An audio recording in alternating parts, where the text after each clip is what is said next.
Merci. Donc, je voudrais vous remercier tout d'abord. Remercier donc l'ensemble de mes concitoyens de Pikine Nord qui ont voulu répondre massivement à mon appel pour ce VSD, vendredi, samedi, dimanche. Donc, on est samedi. Hier, donc, j'ai débuté le lancement du mouvement dénommé M2A. Un M et deux A. Le premier M, c'est Macky Sall, vous le connaissez. Le premier A, c'est Amadou Diarra, c'est moi-même. Et le troisième et dernier A, c'est le candidat de la coalition Benno Bokk Yakaar, coalition de la majorité présidentielle, qui se trouve être Amadou Ba, l'actuel Premier ministre du Sénégal. Alors, pourquoi M2A? Moi, j'ai quitté un parti pour venir vers Macky Sall, le président Macky Sall, dans son parti et dans sa coalition présidentielle. Tous ceux qui répondent à Macky Sall sont les bienvenus dans le mouvement. Ces gens qui ne connaissent pas Macky Sall, qui ne connaissent pas l'APR, qui ne connaissent pas le Benno Bokk Yakaar, mais qui connaissent Amadou Diarra, son potentiel personnel et individuel politique, il l'apporte en plus-value dans cette majorité. Donc il y a ce potentiel qui est réel, qui est existant, et parfois dormant si je ne les mobilise pas.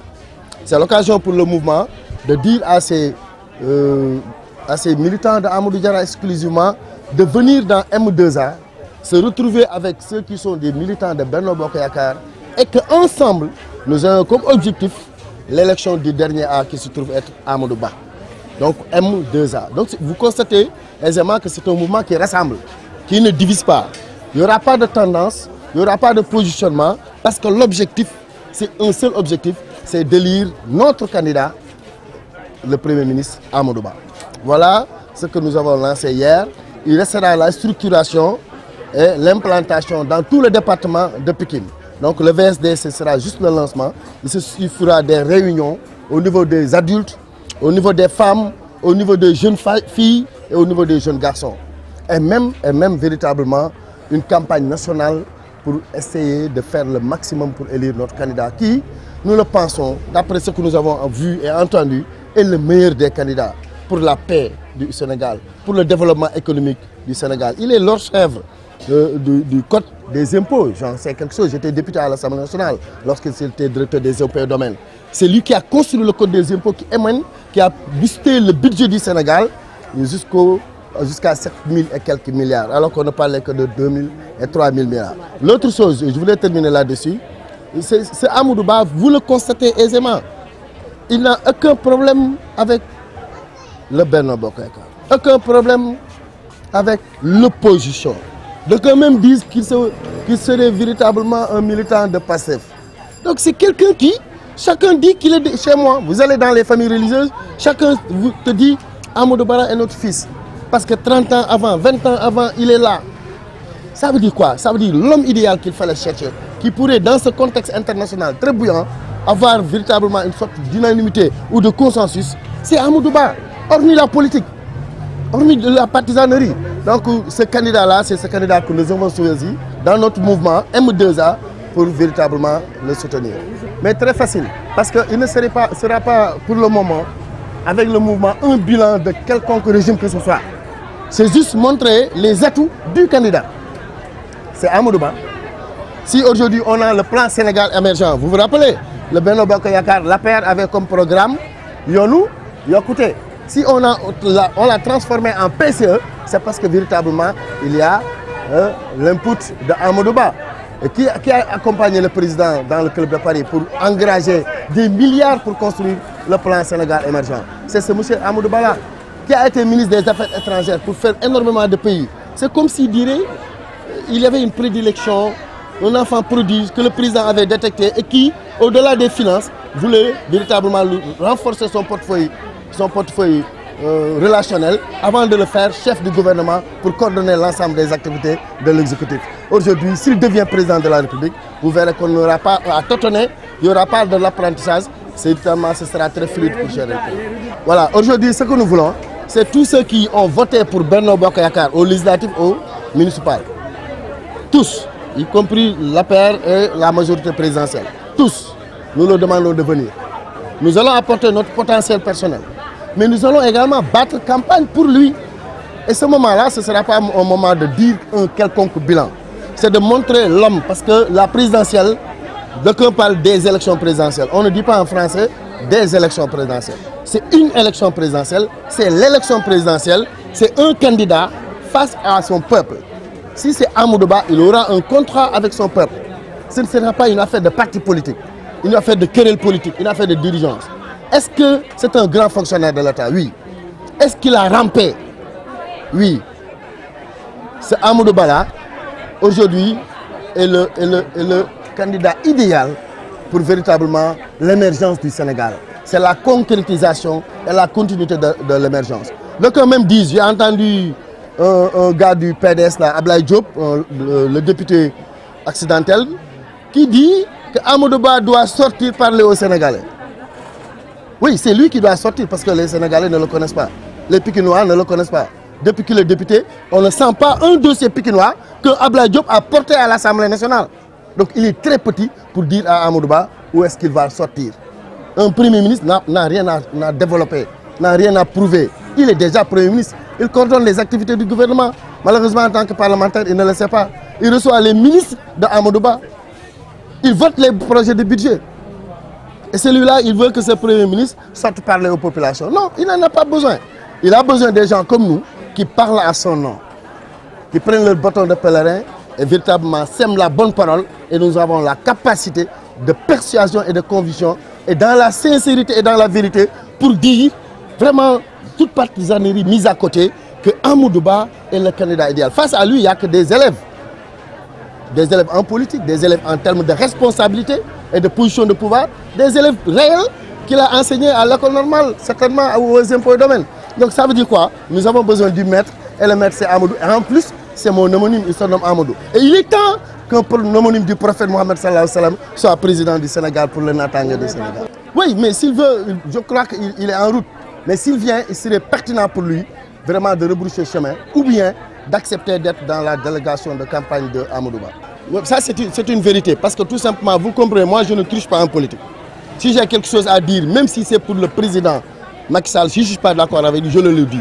En couloir et même publiquement parfois, si politiquement, ça permet d'alerter. Ensuite, j'étais en mission, en voyage ces derniers temps, je n'avais pas bougé. Et troisièmement, je sais que notre candidat Amadou Ba a déjà le nombre de députés requis pour avoir un parrainage assuré.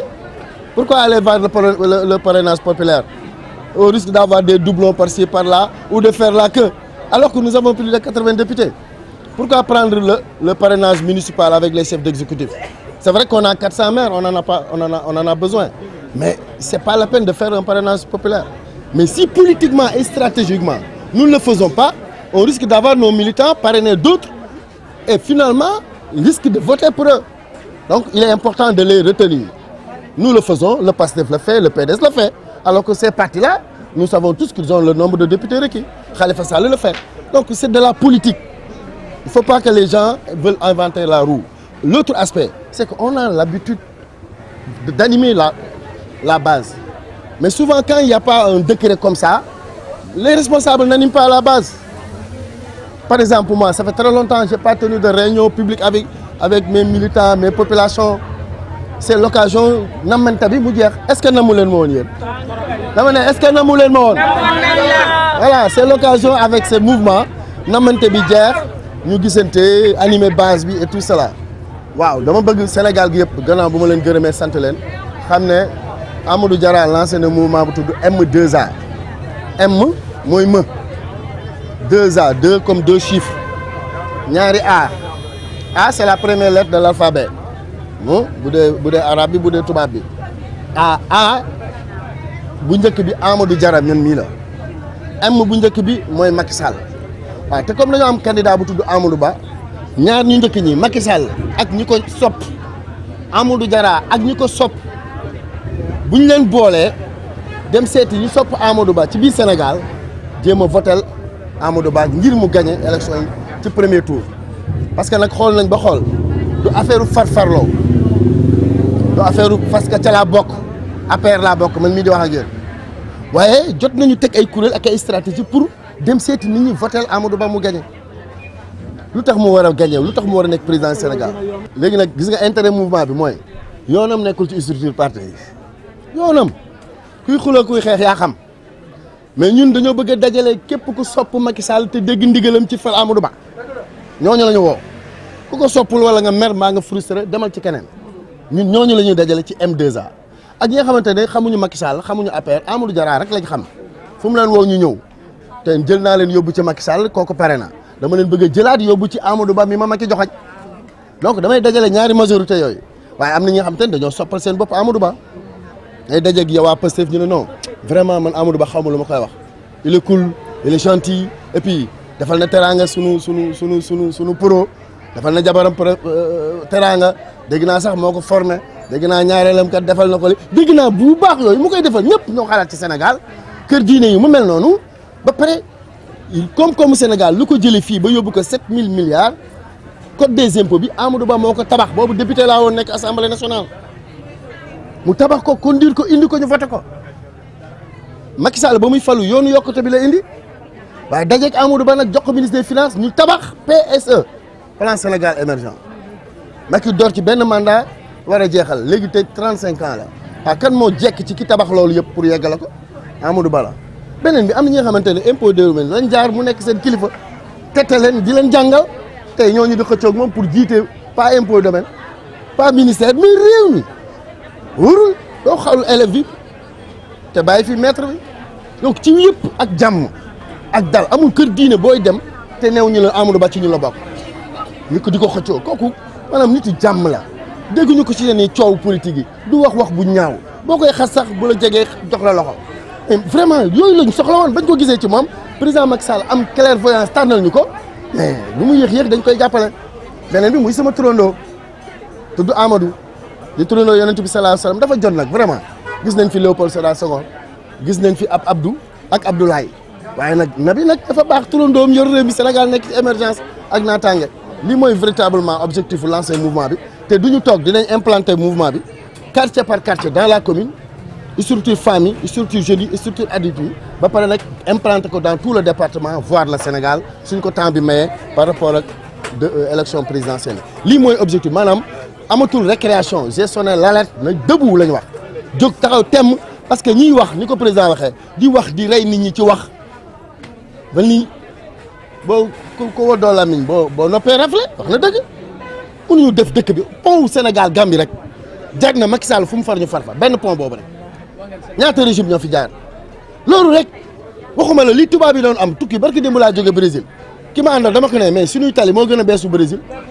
lu xew fële Abdoulaye Wade la mu dooroon mu ñëw gën ko yaatal mais ku bëgg la baax bëgg Macky demal université lu mu fa def donc nekk ma fi def bilan mais dama bëgg wax ne nit ñi dañu bëgg mere ku leen deful dara parfois toog seen biir boo amee crédit saaga xuloo yooyu nag bu dee tànneeg Sénégal war na am ñu am fula jóg fula boobu nag laa bëgg a jóg woote amatul récréation nañ jóg dugg ci kër yi dugg ci nit ñi wax leen le bon discours du président Macky Sall wax leen le programme du candidat qui est le programme de l'émergence ñu pour ñu dem élection carte rek mooy fal du doole ak làmmiñ bu ñaaw du doole ak làmmiñ bu ñaaw carte la ak lu la doy ni ñu amee fit génn di Sénégalais comme ñoom am yàpp der am yax ci seen yaram fit bu ñu am mën a taxaw ci di jafante ñun nañu am fit boobu taxaw jàkkaarloo ñoom fi ngeen ànd ñu fa yéen fi ñu ànd ñu fa dox leen seen dox ñu dox suñu dox waaye bu ñu tàppatee mu xat ñu dox suñu dox ba falu ne ñu mbalee dañu leen politique bu ñu ko nangu en tout cas man xam nañu man kenn du ma voilà je suis un lion en politique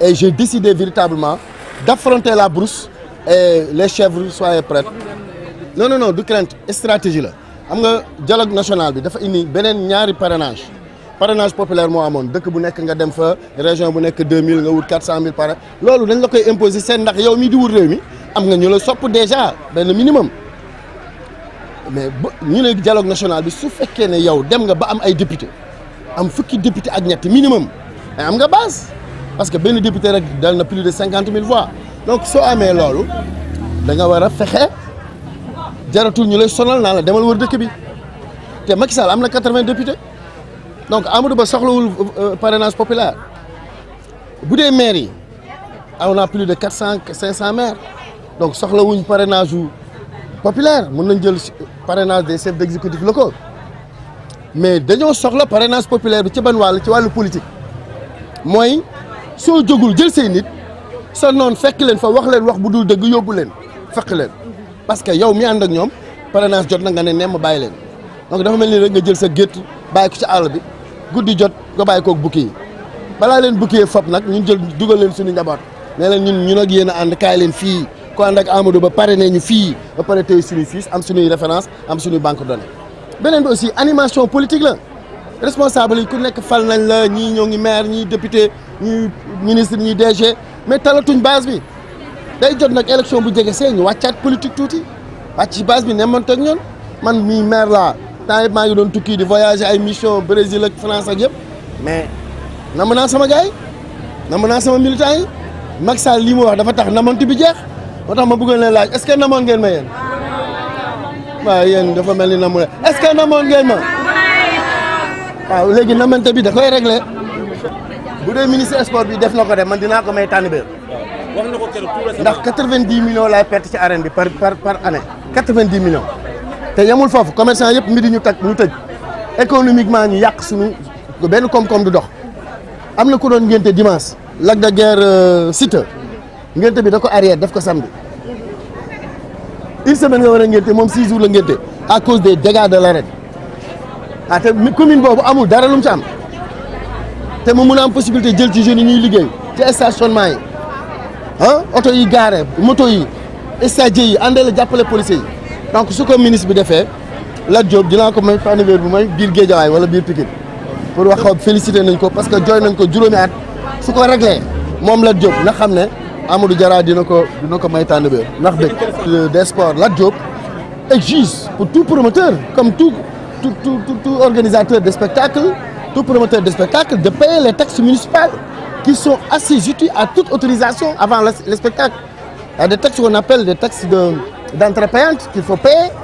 Et pourquoi les promoteurs du Sénégal viennent à l'arène nationale, organisent des manifestations masquées de violence terribles au point de semer le développement économique de notre pays.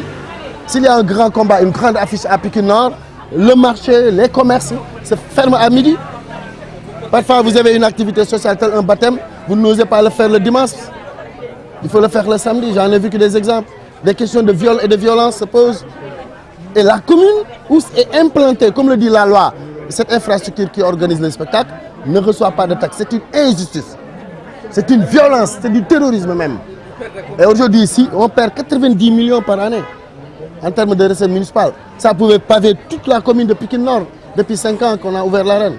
Et si c'est le ministre Lat Diop qui règle ce problème-là, ce problème récurrent à Pikine Nord, ce problème qui est un cri du cœur des Nord-Pikinois, si c'est Lat Diop qui le règle, je vais organiser à Pikine Nord une fête véritablement destinée et dédiée à Latba, Latba, hein, aujourd'hui tout le monde est à Amadou Ba, hein, Lat Diop et à Amadou Ba. Merci.